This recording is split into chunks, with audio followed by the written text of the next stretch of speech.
A husband and wife take their dog out for a walk one early morning in a residential Texas neighborhood, and a masked man walks up with a .45 caliber handgun and fires several rounds, killing one of them. Months of investigation reveal a bizarre murder plot involving the most colossal manipulation tactics behind a dark and twisted sociopath. My name is M. William Phelps. I'm an investigative journalist and the true crime author of dozens of true crime books. I've dedicated the past 25 years of my life to helping families of the missing and murdered. Join me. We're crossing the line.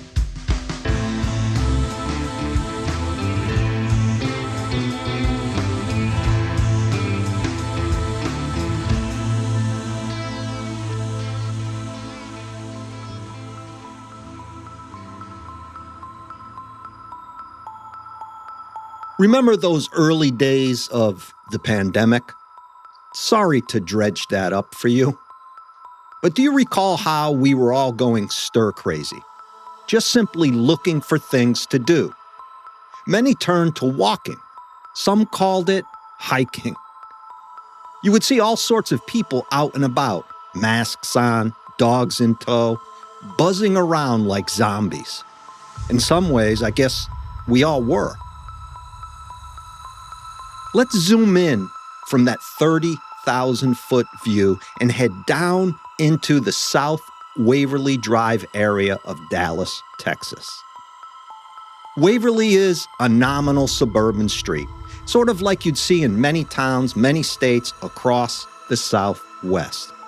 Houses are cookie-cutter small, one-level ranches, spaced about 20 feet apart, with a postage stamp of land out front and in back. Neighbors are tight. They wave and they smile. Sidewalks of concrete on both sides of the street. People roam about talking, with kids riding their bikes, and everyone just living their lives. On October 9th, 2020, James Faith and his wife Jennifer are celebrating their 15th wedding anniversary. They wake up, take a look out the window, and decide to take their dog out and begin the special day with a walk around the neighborhood. It's close to 7:30 a.m. when they set out their front door and down the street. It's quiet this time of day in the neighborhood, especially at a time when everyone is home from work or working from home and on lockdown. People are staying indoors, bouncing off the walls, looking for things to keep themselves occupied. Boy, what a time that was. As James and Jennifer begin their walk, it feels like any other day, mild conditions, a bit overcast, with the sun just coming up. Things within the Faith marriage have not always been the June and Ward Cleaver type of bliss TV fictionalizes. They've had their issues. But with the marriage of 15 years, one might suspect ups and downs. On this day, as they celebrate the years they've spent together, things seem to be going okay. They walk and they talk. James, who goes by Jamie, works for American Airlines as a technology director. He and Faith had moved to Dallas in 2017 after Jamie changed jobs from web engineer into a more technical management role for the airline. Jamie grew up in Wisconsin and met Jennifer on a blind date in 2005. Some friends would call the life they had the ideal American dream. They meet, fall in love, they get married, Jamie is promoted at work, they move, they get a small home without a white picket fence, but nonetheless, they seem to have everything going for them while chasing their slice of the American pie. Jennifer came into the marriage with a daughter, and Jamie adopted the girl. He and the child have become very close, and he viewed her as his own child, even helping her with college. In fact, that is who Jamie seems to be: caring, kind, loving, and the down-to-earth type friends and family have said. He'd do anything for anyone. As they walk, Jennifer and Jamie come upon a black Nissan pickup truck parked along the road, which is not necessarily out of the ordinary. People like to park in front of their houses all the time.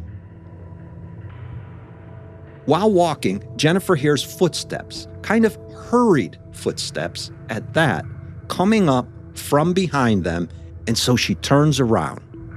And that's when she sees a man in a blue mask pointing a gun at Jamie.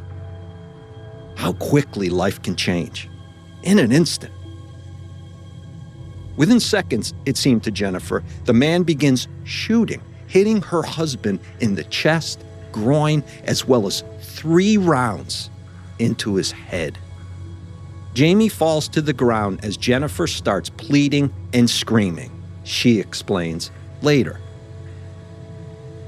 At which time the shooter binds her hands with duct tape and then begins hitting her in the head with his hand while she is on the ground. Trying to get a good look at the guy is difficult because he is wearing that blue face mask. Black eyes is about all Jennifer can later recall. Several people hear gunshots and rush toward the scene as the shooter is seen running toward that Nissan, jumping in and speeding off. Dallas police arrive on scene with the suspect now long gone as fire and emergency go to work on Jamie and tend to Jennifer, who seems to be pretty damn shaken up. It's too late to do anything for Jamie, however. 3 shots to the head with what police know already from the shell casings on scene is a .45 caliber handgun. And Jamie never had a chance. Jennifer is obviously dumbfounded by what had just happened. They went out for a walk with their dog, and within a few minutes outside in a residential neighborhood, some crazy madman rolls up on them and kills her husband. Why not kill her too? Were they robbed? No, she says. I don't know what happened. Random murders happen, of course. Police don't know if maybe the shooter thought Jamie was someone else, or Jamie has enemies, or maybe the shooter is certifiably psychotic and just decided to go out and randomly kill the first person he saw. 49-year-old Jamie had thinning, straight black hair, a mustache, goatee, and he wore glasses. Handsome guy. Jamie seemed like any other man his age, working in IT, enjoying midlife with his longtime wife, trying to, like most everyone else, deal with the pandemic and make it through without going batshit crazy. Where do you begin with this sort of investigation? Chris Walton, the Dallas detective put in charge of the investigation, orders surveillance footage from anywhere in the area and also any ring camera footage neighbors might have beyond all of the normal investigative procedures you'd expect. Someone has to have that black Nissan on video. Hopefully, they can make out a license plate. From there, you might begin to look at Jamie's inner circle and his life to see if anyone had it out for the guy. Maybe he had a beef at work that recently escalated. Maybe he had a lover and her husband found out. 1,001 circumstances could have led to that shooter being there on the sidewalk with a .45 in his hand, shooting Jamie to death on that morning.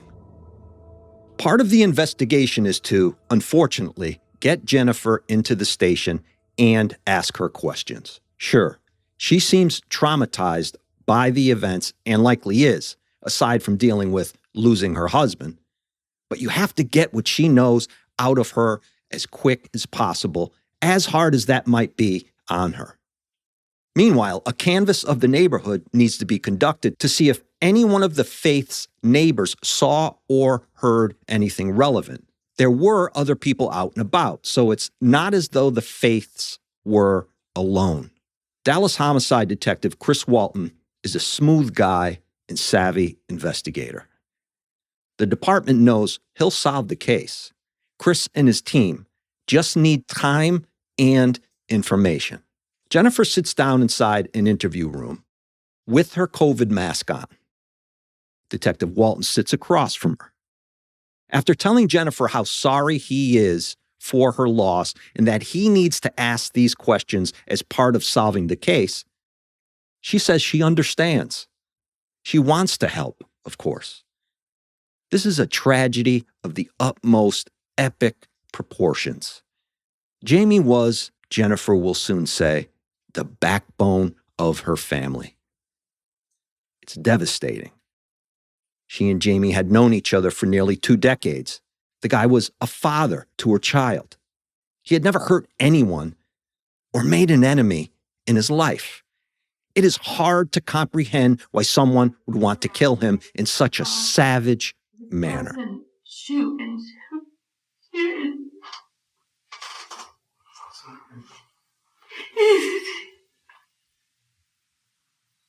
I couldn't believe I didn't know him. Why?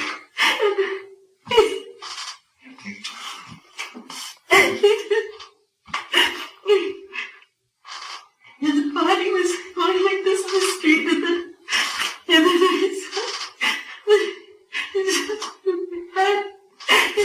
So was your husband like this? Did your husband say anything to him? No, I don't know. I think I was yelling no. I think he did the same thing. It just seemed quiet. That's all I remember are the shots. And several shots? Well, a lot of shots. 5, 6 maybe, I feel like. Mm-hmm. And he just kept going. And I couldn't stop it.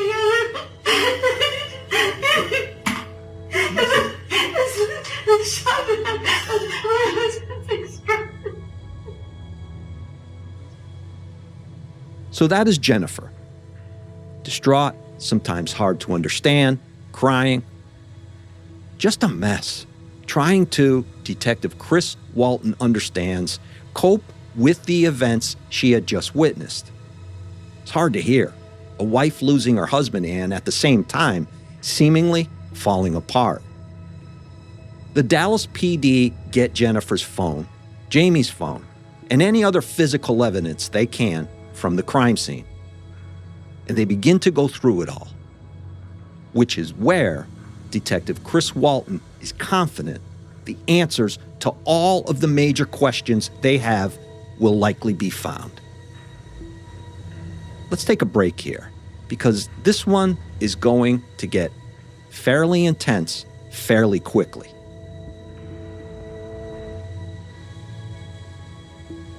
Head over to patreon.com/MWilliamPhelps and sign up for my free content page, where I'll be interacting with you, doing live streams, posting exclusive content, and dropping a major limited series podcast exclusively for Patreon members. That's patreon.com/MWilliamPhelps. patreon.com/MWilliamPhelps. Be back in 1 minute with more Crossing the Line with M. William Phelps.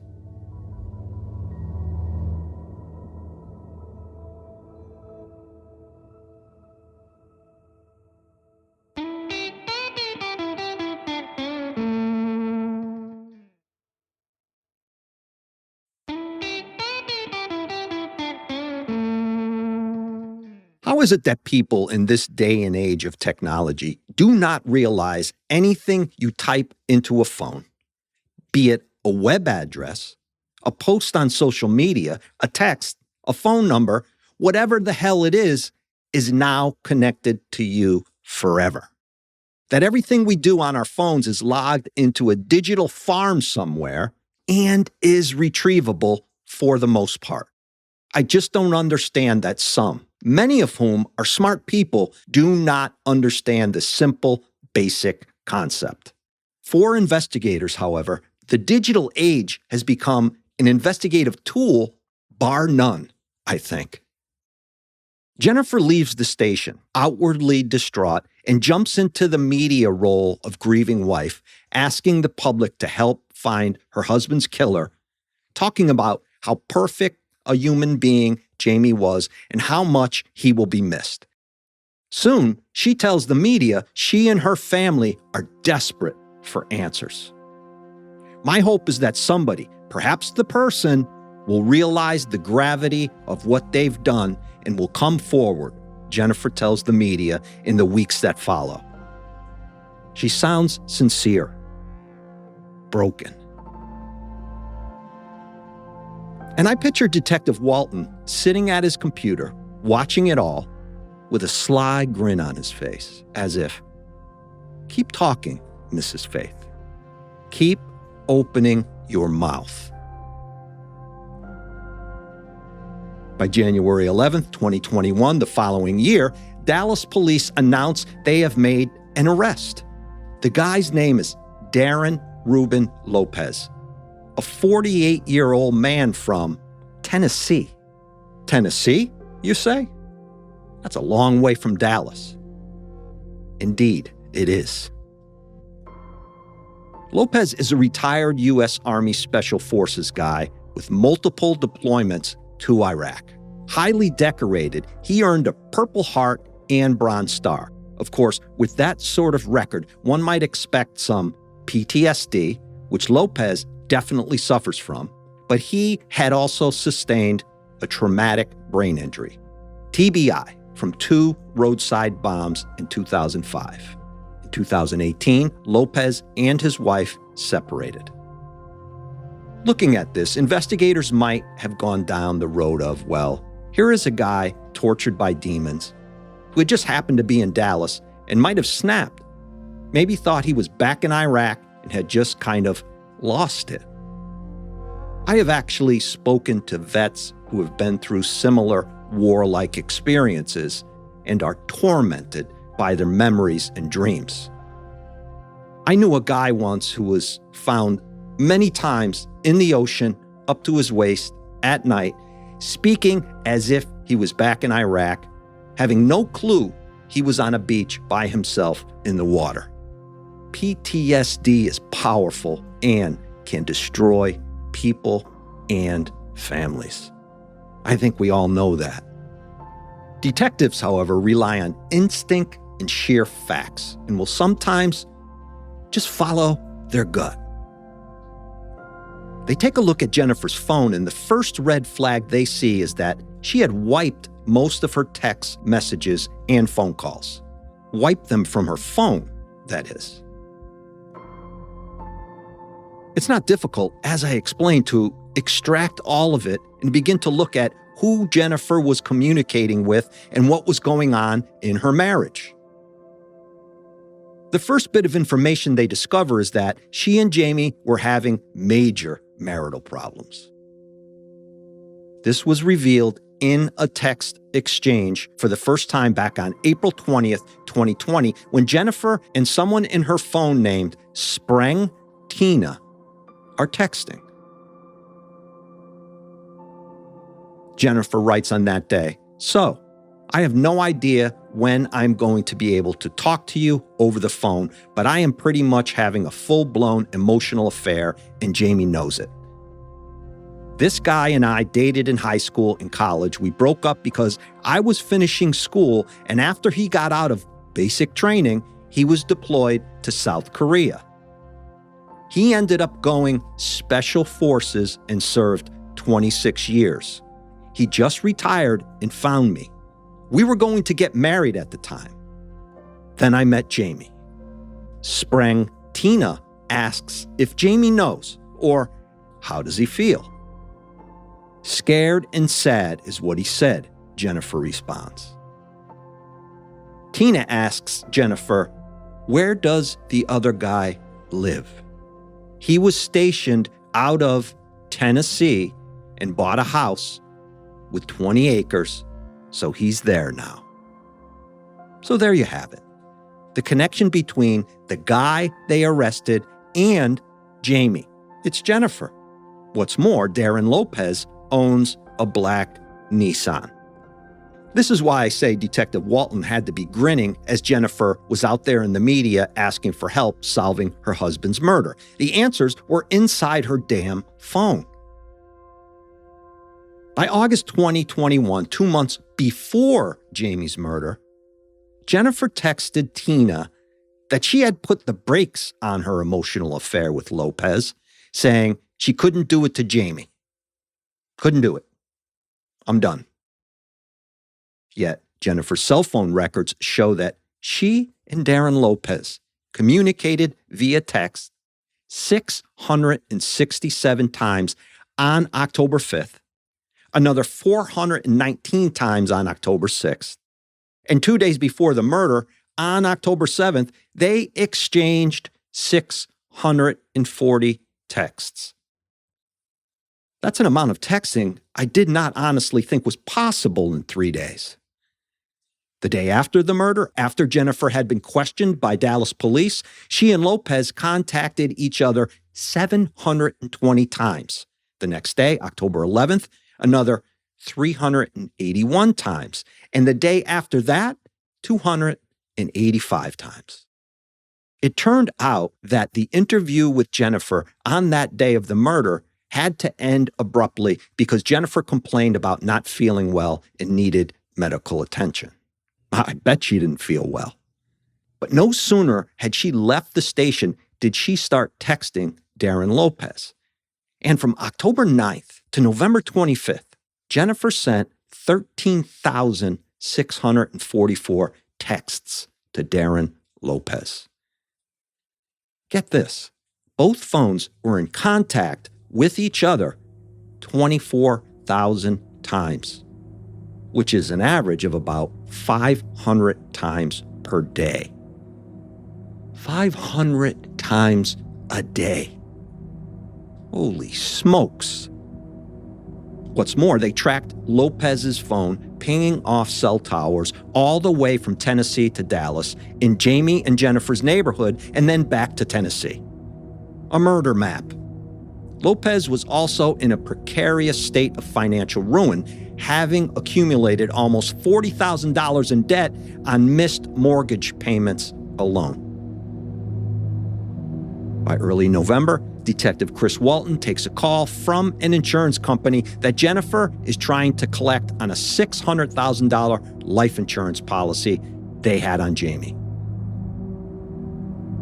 She has also created a GoFundMe page titled Support for Jennifer Faith and has raised $60,000. As they dig deeper into Darren Lopez's accounts, the evidence just keeps piling up. ATM withdrawals in Dallas, purchases made along the route he took, money into his account from Jennifer. Then they get ring camera footage of Lopez in a yard next to where the Faiths live on the day of the murder. When they arrest him, they recover a .45 caliber handgun inside his truck. Alongside it, credit cards in Jennifer's name. That .45 is not the murder weapon, however. They find that weapon inside Lopez's house. As much as the case seems to be your age-old, get your lover to kill your husband type of murder, things take an even more bizarre turn the deeper they look into the communication aspect of it all.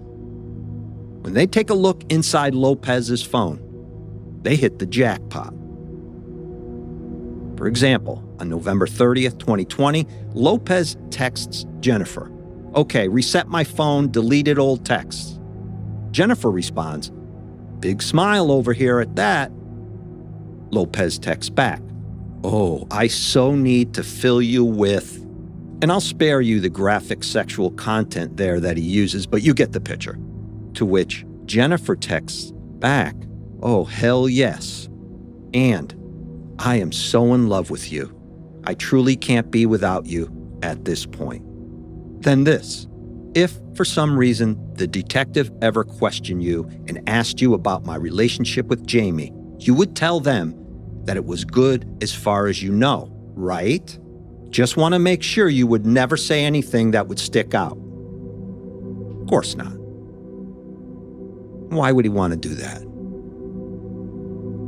They then discuss what Lopez needs to do with his truck, how he should hide certain indicators caught on Ring cameras that Jennifer read about in the news. Then they talk about the life insurance.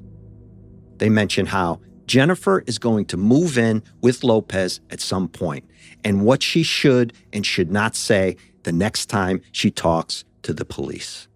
Then investigators get into Jennifer's email accounts, which is where this case takes a new turn and shows, without a doubt, how uncaring, cold, and callous Jennifer Faith truly is.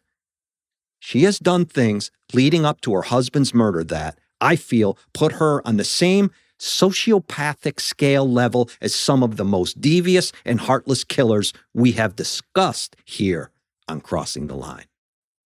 Be right back after our final break with the conclusion. You are listening to Crossing the Line with M. William Phelps.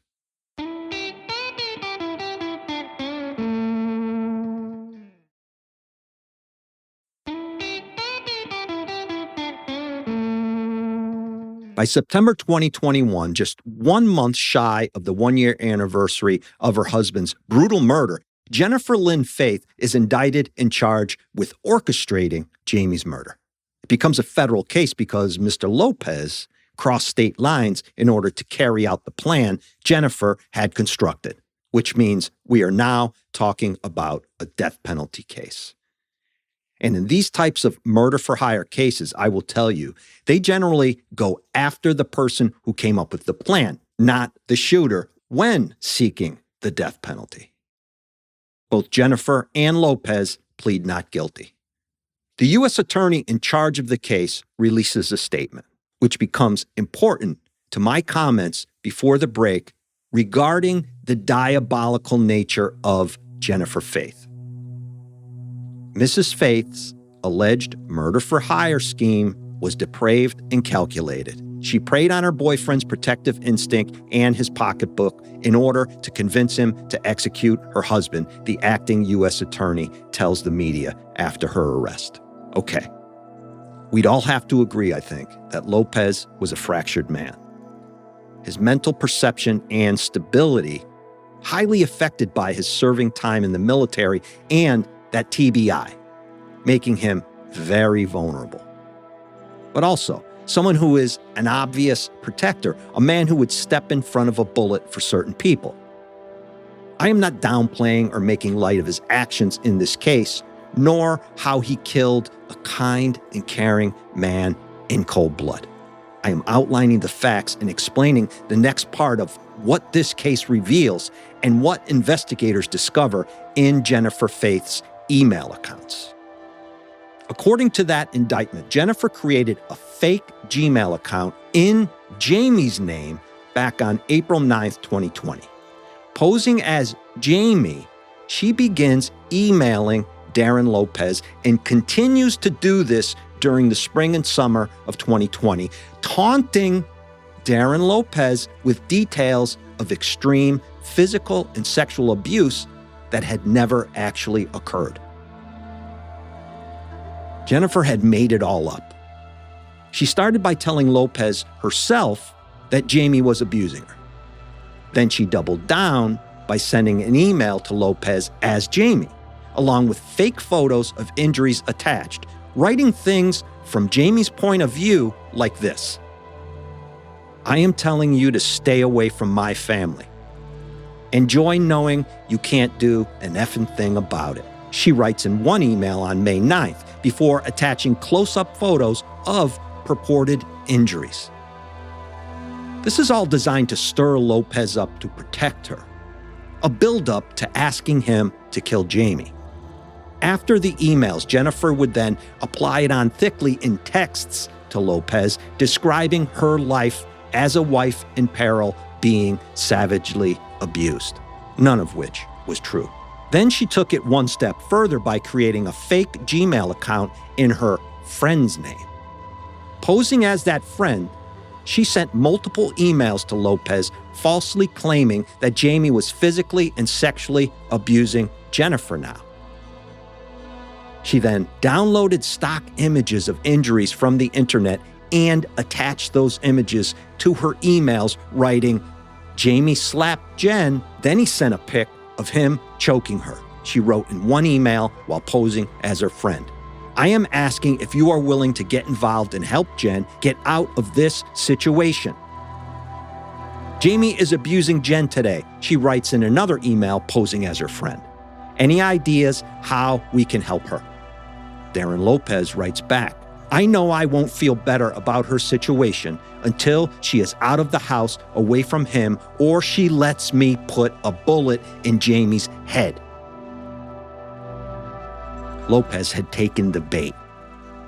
Then, "I am also very concerned, and if it were up to me, I would tell you to go for it with your idea. LOL. I'll give you an alibi."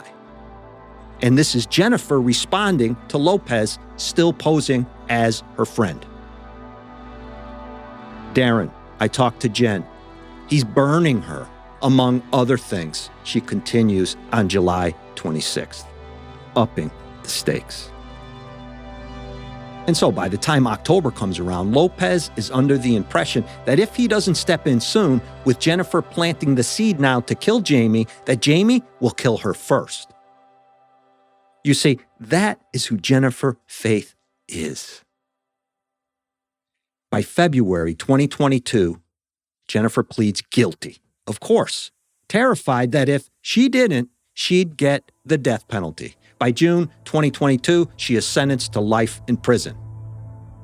Lopez rolls the dice and takes it to trial, obviously arguing PTSD and other mental illness conditions, with Jennifer's manipulation being a major part of him committing the murder. It was, at best, I think, a Hail Mary. There was so much evidence.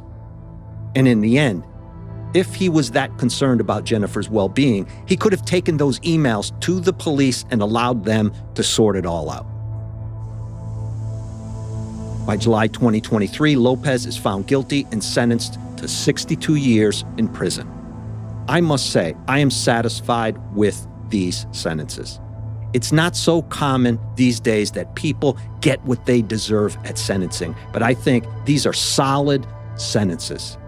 And down there in Texas, they will serve that time. In fact, I am confident both will die in prison. That'll do it for this week. Once again, thank you for listening.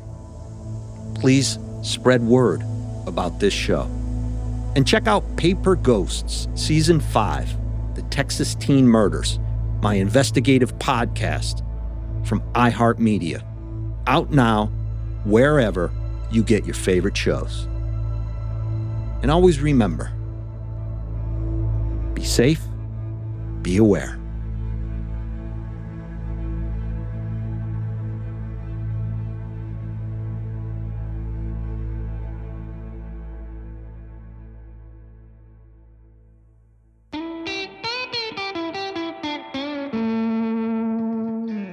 Sources for this episode include Department of Justice, U.S. Attorney's Office, press release, 9/19/2021. U.S. District Court Criminal Complaint, USA versus Jennifer Lynn Faith, 1/10/2021. Sentencing press release, U.S. DOJ, July. Crossing the Line is executive produced by M. William Phelps, LLC, and Matthew Valentinus, Mom's Basement Management. Written by me, M. William Phelps. Audio mastering and mixing by Matt Russell.